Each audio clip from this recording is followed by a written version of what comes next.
చింతపండు నవీను ప్రతిసారి నా మీద బీఆర్ఎస్ వాళ్ళు అక్రమ కేసులు పెట్టి నన్ను నానా ఇబ్బందులు పెట్టిళ్ళు.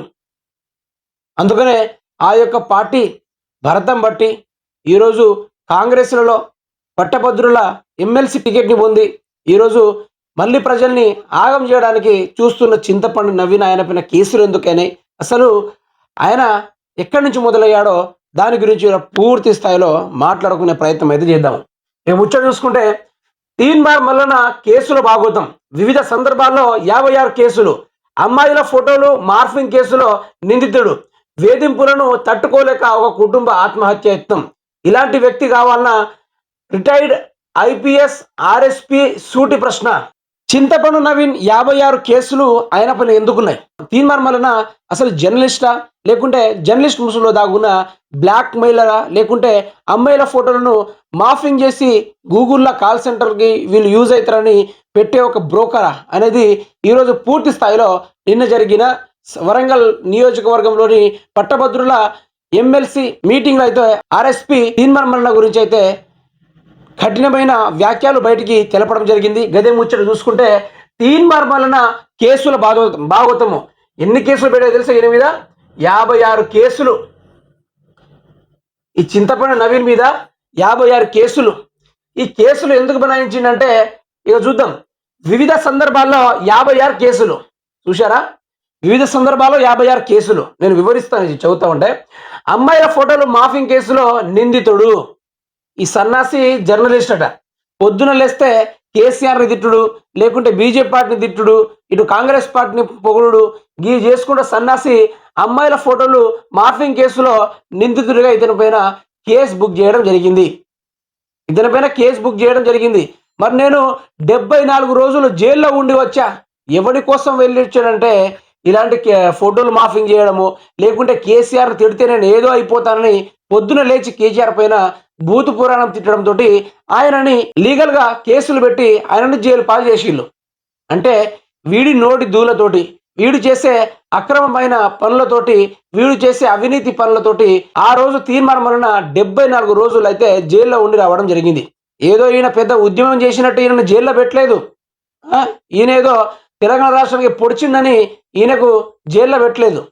ఈయన చేసిన అమ్మాయిల ఫోటో మార్ఫింగ్ వల్లనే ఈయనని 74 రోజులు జైల్లో పెట్టడం జరిగింది. వేధింపులను తట్టుకోలేక ఒక కుటుంబం ఆత్మహత్య యత్నం. ఈ సన్నాసుడు పొద్దున లేస్తే నేను వాళ్ళకి సాయం చేస్తున్నా, వీళ్ళకి సాయం చేస్తున్నాని దొంగ నాటకాలు ఆడుకుంటా వీడు చేసే పనికి ఒక కుటుంబం చావడానికే సిద్ధమైపోయింది. కానీ అది బయటికి రావడంతో వాళ్ళకు కొంత డబ్బులు చేసి సెటిల్ చేశాడు ఈ చోటా నయీం గాడు. ఇలాంటి వ్యక్తి కావాలన్నా రిటైర్డ్ ఐపీఎస్ ఆర్ఎస్పీ సూటి ప్రశ్న. ఇక ఈ ముచ్చట గురించి మాట్లాడుకుంటే ప్రజలరా, తీన్ బార్ మల్లన ఎంత పెద్ద బ్లాక్ మెయిలర్ అంటే ప్రజల్ని బెదిరించుడు, ప్రజల్ని కొట్టుడు, లేకుంటే ఆయన ఎక్కడైనా ల్యాండ్లో పడితే ఆ ల్యాండ్ కబ్జాలపైన అతన్ని బెదిరించుడు, ఇంటికి వెళ్ళి అమ్మాయిల ద్వారా ఆ ఫోటోలు మార్ఫింగ్ చేసి గూగుల్లో పెట్టి ఇట్లా చేస్తానని బెదిరించుడు, ఎక్కడ దొరికితే అక్కడ సందులు వేలు పెట్టుడు, రాజకీయంగా ఎదగాలి, పూర్తి స్థాయిలో కుమ్మి పడేయాలన్నట్టుగా ఈయన ప్రయత్నించాడు. మరి రాకేష్ రెడ్డి గెలిస్తేనేమో గొప్ప గొప్ప చదువుకున్నోళ్ళని ఆదర్శంగా తీసుకొచ్చి ఈరోజు వరంగల్, నల్గొండ, ఖమ్మంలో వారికి జాబ్ వచ్చేలాగా ఇన్స్పైర్ చేస్తాను నేనని రాకేష్ రెడ్డి ఆ విధంగా చేస్తాడు. మరి తీన్ బార్ మల్లన ఎవరిని తీసుకొస్తాడు? తీన్ బార్ మల్లన ఒకవేళ గెలిస్తే ఎవరిని తీసుకొస్తాడంటే ఇక చెర్లపల్లి జైల్లో ఉన్న క్రిమినల్స్ తీసుకొచ్చి ఆయన ముందుకు సాగిస్తాడు. అంతేనా కదా ప్రజలారా?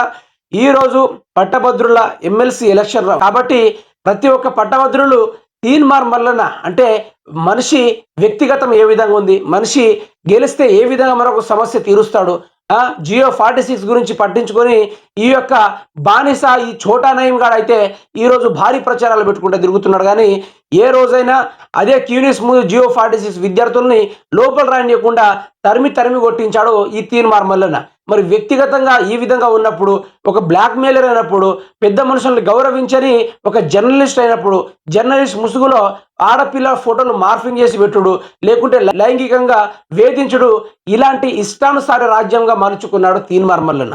మరి ఇలా చేసినప్పటికీ అతన్ని పూర్తి స్థాయిలో దండించడానికైతే ఏదో ఒక పార్టీ పుట్టుకునే వస్తుంది. కాబట్టి ఇక్కడ బీఆర్ఎస్ పార్టీని నేను ప్రధానంగా పోల్చట్లేదు. కాకపోతే రాకేష్ రెడ్డి బిట్స్ బిలాన్లో చదువుకొని గోల్డ్ మెడల్ పొందిన గొప్ప విద్యావంతుడు. మరి అట్లాంటి వాడిని గెలిపిస్తే చదువుకున్న విద్యార్థులకు ఏదైనా లాభదాయకం జరుగుతుంది తప్ప ఇట్లాంటి బోకరుడు, ఇట్లాంటి చోటా నయం గాని ఇతన్ని గెలిపిస్తే మాత్రము ఆయన చేసేది ఏముందంటే పూర్తి స్థాయిలో విద్యార్థుల నోట్ల మన్ను కొట్టడం అయితే బరాబర్ పనిచేస్తాడు. ఈసారి గనక తీన్ మర్మల్లన అధికారంలోకి వస్తే, ఎమ్మెల్సీ పదవిలో గెలిస్తే గనక విద్యార్థులు ఏ సమస్య ఉన్నా కూడా దగ్గర రానియకుండా తరిమి దూరం కొడతాడు. ఇది జరిగే ముచ్చటే. దయచేసి తీన్ మర్మల్లన భాగవతాలు తెలుసుకోవాలి. ప్రతిసారి తీన్ మర్మల్లన నా పైన 56 కేసులు అయినాయి, నేను అక్రమ కేసులు నన్ను తోశారు అంటే, ఏ మనిషి అయినా 56 కేసులు ఉద్యమాల పరంగా పాలైతే అది గౌరవాన్ని పెంచుతుంది తప్ప అక్రమంగా, అవినీతిగా, లైంగికంగా ప్రజలను వేధించి ప్రజలను ఆగం పాలు చేసుకుంటా చేసేదాన్ని నీతిపరంగా పరిగణించరు. అందుకనే చదువుకున్నోడి తెలివి వేరు, క్రిమినల్ తెలివి వేరు. చదువుకోడుంటే రాష్ట్రమే బాగుపడవచ్చు. చదువు రానుడు ఉంటే లేనిపోని విద్యార్థులను క్రిమినల్ ఐడియాలతోటి బలి చేయొచ్చు. దయచేసి పట్టభద్రులు ఇదొకటి మీరు దృష్టిలో పెట్టుకొని చదువు ఎవరైతే విద్యావంతులు ఉన్నారో అలాంటి విద్యావంతులను గెలిపియను. కానీ జియో 46 గురించి పోరాడడానికి ఇన్ని రోజులు ప్రయత్నించిన విద్యార్థుల గురించి మాట్లాడిన ఈ సన్నాసి, ఈ బోకరుడు, ఈ చోటా నయం గారిని మాత్రం ఎట్టి పరిస్థితిలో గెలిపించే ప్రయత్నం అయితే చేయకూడదని నా యొక్క మనవి.